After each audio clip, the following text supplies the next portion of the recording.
BJP के वरिष्ठ नेता सुब्रमण्यम स्वामी अक्सर ही मोदी सरकार पर मुखर होकर बोलते नजर आते हैं, जिससे सरकार सवालों के घेरे में आ जाती है। इसी कड़ी में एक बार फिर उन्होंने अपनी ही सरकार पर जोरदार हमला बोलते हुए कई आरोप लगाए और पीएम मोदी को देशद्रोही तक कह दिया। तो क्यों पीएम मोदी पर बरसे सुब्रमण्यम स्वामी, जानेंगे इस रिपोर्ट में। हाल ही में पीएम मोदी को अमेरिकी राष्ट्रपति डोनाल्ड ट्रंप की तरफ से दरकिनार किए जाने के बाद मोदी और आईटी सेल ने चीनी राष्ट्रपति शी जिनपिंग को तवज्जो देना शुरू कर दिया है, लेकिन चीनी घुसपैठ का सच अभी भी अनसुलझा है। इसी मुद्दे को लेकर बीजेपी के सीनियर नेता सुब्रमण्यम स्वामी ने मोदी सरकार को घेरते हुए एक्स पर लिखा कि मोदी वास्तव में एक देशद्रोही हैं। उन्होंने घोषणा की कि चीन ने हमारी जिस निर्विवाद लद्दाख और अरुणाचल की जमीन पर कब्जा किया है, वो बस कोई नहीं आया था। मैं राष्ट्रीय सुरक्षा के इस मामले पर सार्वजनिक बहस नहीं तो कम से कम आंतरिक पार्टी बहस के लिए तैयार हूं।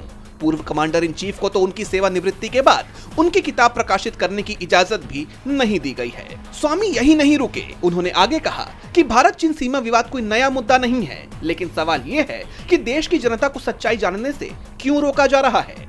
दरअसल एलएसी यानी वास्तविक नियंत्रण रेखा पर चीनी सैनिकों की कथित घुसपैठ पर पिछले कई सालों से सवाल उठते रहे हैं और इन्हीं सवालों के जवाब खोजने की कोशिश सुब्रमण्यम स्वामी ने की है, लेकिन हर बार उन्हें रोक दिया गया। जैसा कि आप जानते हैं कि साल 2021 में राज्यसभा में स्वामी ने एक सवाल पूछा था कि क्या चीनी सैनिकों ने एलएसी पार की है।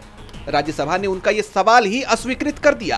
फिर 2023 में उन्होंने एक आरटीआई दाखिल की, जिसमें उन्होंने 1996 के एलएसी समझौते के बाद से अब तक चीन द्वारा कब्जाई गई जमीन के नक्शे और जानकारियां मांगी, लेकिन इस आरटीआई का भी कोई ठोस जवाब नहीं दिया गया। जिसके बाद 2025 में आखिरकार दिल्ली हाई कोर्ट ने केंद्र सरकार को नोटिस जारी किया और पूछा कि आखिर इस आरटीआई पर जवाब क्यों नहीं दिया जा रहा है।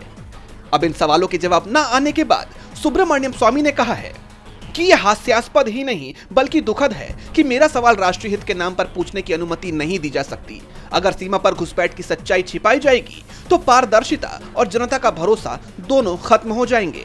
पारदर्शिता यानी ट्रांसपेरेंसी सिर्फ लोकतंत्र की जरूरत नहीं बल्कि राष्ट्रीय हित का हिस्सा है, लेकिन मोदी सरकार पर आरोप है कि संसद से लेकर आरटीआई तक हर स्तर पर इस मुद्दे को दबाया जा रहा है।